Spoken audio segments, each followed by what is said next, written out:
வரைக்கும் என்னெல்லாமா யோசிக்கிறாங்க, இவங்களை வச்சு ஏதாவது ஒரு சுவாரஸ்யமாக ஒரு கண்டென்ட் பண்ணணுன்னு. ஆனால் அது என்னைக்கு நடக்கும்னு அவங்களும் வெயிட் பண்ணுறாங்க, நம்மளும் வெயிட் பண்ணுறோம் அப்படின்னு நினைக்கிறேன்.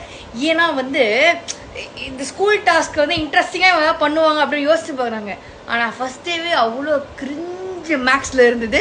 ஸோ உங்களுக்கு இன்றைக்கி எபிசோட் எப்படி இருந்தது கீழே கமெண்ட் செக்ஷன் மறக்காமல் கமெண்ட் பண்ணுங்கள். அண்ட் சௌந்தர்யா அவர்களுக்கும் ஜாக்லின் அவர்களுக்கும் ஒரு சண்டை, இந்த சண்டை எப்படிலாம் போக போகுது அப்படி நம்ம கொஞ்சம் வெயிட் பண்ணி தான் வாட்ச் பண்ணணும். அண்ட் ரொம்ப நாள் கழிச்சு கேர்ள்ஸ் டீம் வின் பண்ணிட்டாங்க. ஆனால் அப்பயும் தீபக் வந்து ஏன்னா தீபக்கோட நடவடிக்கை எல்லாமே கொஞ்சம் மாறி போச்சு.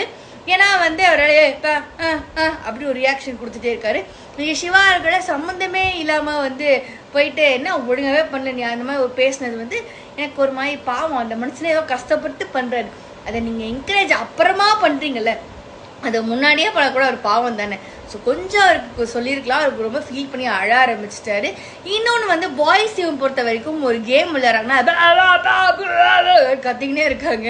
அது கத்தும் போது கண்டிப்பாக டிஸ்ட்ராக்ட் ஆகத்தான் செய்யும். அப்புறம் முத்துக்குமரன் உள்ள போயிட்டு அவர் பண்ணது தப்பு, நம்ம எப்படியா ஜெயிச்சிருக்கலாம் அப்படின்னு சொல்லிட்டு, ஏன் பெண்கள் வந்து தான் எல்லா பாத்திரத்தையும் தொழுக்கணுமா, யாரும் பாய்ஸ்லாம் பண்ணுவாங்க. ஏன் தீபக்கும் அதை சொன்னார், வாங்க ஒரு வாரம் நம்ம எடுத்து தேக்கணும் அப்படின்னு சொல்லிட்டு. ஏன் அது கேர்ள்ஸ் தான் பண்ண சட்டம் இருக்கா என்ன?